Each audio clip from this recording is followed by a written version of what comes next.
ನಮಸ್ಕಾರ ಗುರು, ನೀನು ನೋಡ್ತಿದ್ರೆ ಸಂತೋಷ್ ಸ್ಟೋರೀಸ್ಗೆ ನಿಮಗೆಲ್ಲ ಸ್ವಾಗತ. ಇವತ್ತಿನ ವಿಚಾರ ಬಂದು ಬೆಂಗಳೂರು ಬುಲ್ಸ್ ತಂಡಕ್ಕೆ ದೊಡ್ಡ ಸಂಕಷ್ಟ ಅಂತ ಹೇಳಬೇಕು. ಪಾಯಿಂಟ್ಸ್ ಟೇಬಲಲ್ಲಿ ಬೆಂಗಳೂರು ಬುಲ್ಸ್ ಅವರು ಕೆಳಗೆ ಬಂದಿದ್ದಾರೆ ಅಂತ ಹೇಳಬೇಕು. 7ನೇ ಸ್ಥಾನದಿದ್ರು ಅಂತ ಹೇಳಬೇಕು, ಕೆಳಗೆ ಬಂದಿದ್ದಾರೆ ಅಂತ ಹೇಳಬೇಕು. ಬೆಂಗಳೂರು ಬುಲ್ಸ್ ಅವರು ಈಗ ಎಷ್ಟು ಸ್ಥಾನದಿದ್ದಾರೆ, ಬೆಂಗಳೂರು ಬುಲ್ಸ್ ಮುಂದಿನ ಪ್ಲಾನ್ ಏನಿರುತ್ತೆ ಎಲ್ಲ ಸಂಪೂರ್ಣ ಮಾಹಿತಿ ಕೊಡ್ತೀನಿ ಗುರು. ಅದಕ್ಕಿಂತ ಮುಂಚೆ ಇನ್ನು ನಮ್ಮ ಚಾನಲ್ಗೆ ಸಬ್ಸ್ಕ್ರೈಬ್ ಆಗಿಲ್ಲ ಅಂದರೆ ಕೋಳದ ಕಡೆ ಕಾಣೋ ಸಬ್ಸ್ಕ್ರೈಬ್ ಬಟನ್ ಮೇಲೆ ಕ್ಲಿಕ್ ಮಾಡಿ ಸಬ್ಸ್ಕ್ರೈಬ್ ಆಗಿ, ಹಾಗೆ ಪಕ್ಕದ ಬೆಲ್ಲೈಕ ಪ್ರೆಸ್ ಮಾಡಿ ಆಲ್ ಸೆಲೆಕ್ಟ್ ಮಾಡಿ. ಯಾಕಂದ್ರೆ ಮಾಡೋ ಪ್ರತಿಯೊಂದು ಅದಕ್ಕಿಂತ ಮುಂಚೆ ನೀವು ನೋಡ್ಬೋದು ಗುರು. ಸಬ್ಸ್ಕ್ರೈಬ್ ಆದ್ರೆ ಹಾಗಾದರೆ ಬನ್ನಿ ತಡ ಮಾಡೋದಕ್ಕೆ ವಿಡಿಯೋನ ಶುರು ಮಾಡೋಣ ಗುರು. ಬೆಂಗಳೂರು ಬುಲ್ಸ್ ಅವರು ಲಾಸ್ಟ್ 2 ಮ್ಯಾಚ್ ಕೂಡ ಟೈ ಮಾಡ್ಕೊಂಡಿದೆ ಅಂತ ಹೇಳಬೇಕು.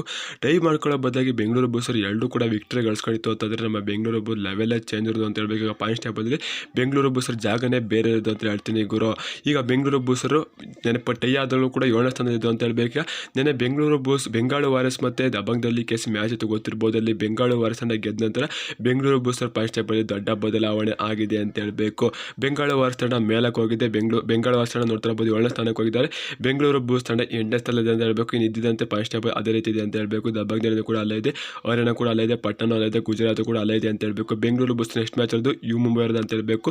ನಾವು ಪ್ಲೇ ಆಫ್ಗೆ ಹೋಗೋ ಅದು ಸುಲಭ ಆಗಬೇಕು ಅಂತಾರೆ. ಯಾವ್ಯಾವ ತಂಡ ಸೋಲ್ಬೇಕು ಅಂತಂದರೆ ಗುಜರಾತ್ ಇಂದ ಪಟ್ನಾದಿಂದ ಕೆಳಗಿರೋ ತಂಡಗಳೆಲ್ಲ ಸೋಲ್ತಾ ಇರಬೇಕು ಅಂತ ಹೇಳ್ತೀನಿ ಗುರು. ನಾವು ಯಾವತ್ತಿದ್ರೂ ಮೇಲಿರೋ ಟಾಪಲ್ಲಿರೋ ತಂಡಗಳು ಗೆಲ್ತಲೇ ಇರಲಿ ಗುರು. ಅವ್ರದ್ದು ಮ್ಯಾಟ್ರ್ ಆಗೋದಿಲ್ಲ. ಮತ್ತು ನಮ್ಮದು ಇನ್ನು ಇರೋದೆಲ್ಲ ಕೂಡ ಟಾಪಲ್ಲಿರೋ ಮೇಲೆ ಅಂತ ಹೇಳಬೇಕು. ಅದು ಕೂಡ ಕೆಳಗಿರೋದ ಮೇಲೆ ಇನ್ನೆಷ್ಟು ಮುಂಬೈದಾಗ ಒಂದು ಆಡ್ತು ಅಂತಾರೆ. ಎಲ್ಲರೂ ಕೂಡ ಟಾಪಲ್ಲಿರೋ ಮೇಲೆ ನಾವು ಅದು ಕೂಡ ಸೇಣ ತಿಳಿಸ್ಕೋಬೇಕು ಅಂತ ಹೇಳ್ತೀನಿ ಗುರು. ನೀವಂತ ಕಾಣಿಸೋ ಕಮೆಂಟ್ ಮಾಡಿ. ಇನ್ನೂ ಕೂಡ ಬೆಂಗಳೂರು ಬುಲ್ಸ್ಗೆ 5 ಮ್ಯಾಚ್ ಇದೆ.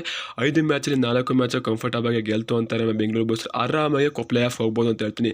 ಏನಾದ್ರು ಸೋಲ್ತು ಒಂದು ಅಕ್ರ ಮಾಡ್ತು ಅಂತ ಅಂದರೆ ಗುರು, ಆಗ ಬೆಂಗಳೂರು ಬುಲ್ಸ್ ನಾವೀಗ ಅಂತೀವಲ್ಲ ಗುರು, ತಮಿಳ್ ಸೋಲ್ಬೇಕು, ಬೆಂಗಾಳು ಸೋಲ್ಬೇಕು, ಪಟ್ನಾ ಸೋಲ್ಬೇಕು, ಈ ರೀತಿ ಕಾಯ್ಕೊಂಡು ಕೂತ್ಕೋಬೇಕಾಗುತ್ತೆ ಗುರು.